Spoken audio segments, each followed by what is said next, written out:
La rumeur s'est rapidement propagée sur Internet ces derniers jours. Benyamin Netanyahou serait mort, blessé, dans le coma ou carrément remplacé par un double, voire par une IA. Bonsoir Luc.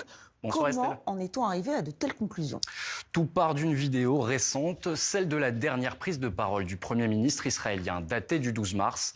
En effectuant un arrêt sur image à un moment précis de son allocution, certains internautes ont pointé un détail inhabituel. La main droite de Benyamin Netanyahou semblait présenter 6 doigts.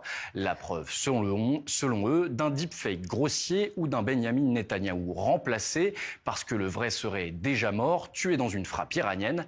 Mais regardez de plus près, ou plutôt regardez la vidéo complète, c'est une ombre, un effet de lumière sur la paume.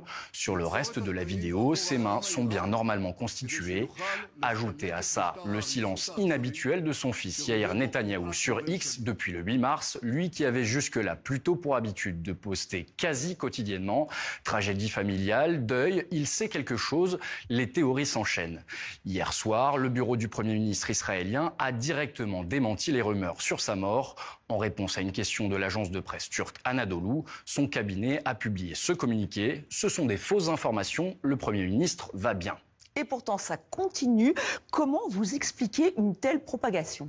Eh bien, il faut dire que le Premier ministre israélien se faisait plutôt discret ces derniers jours, à commencer par l'absence remarquée de Benyamin Netanyahou hier à la réunion du cabinet de sécurité.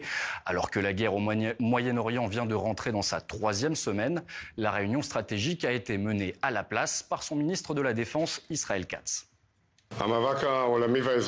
La lutte mondiale et régionale contre l'Iran, menée par le président américain Donald Trump et le Premier ministre israélien Benyamin Netanyahou, s'intensifie et entre dans une phase décisive qui se poursuivra aussi longtemps que nécessaire.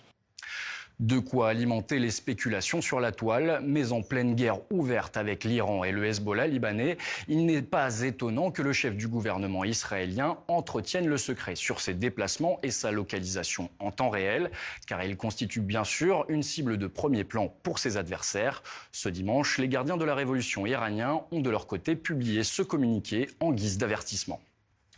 Si ce criminel tueur d'enfants est encore en vie, nous continuerons à le traquer et nous le tuerons de toutes nos forces.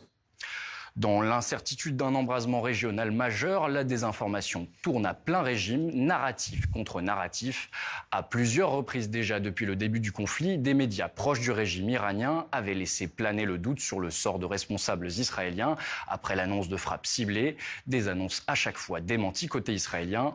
En somme, Estelle, nous nageons en plein dans le brouillard de guerre. Eh bien, sachez que Benyamin Netanyahou vient de répondre, Luc, via une vidéo.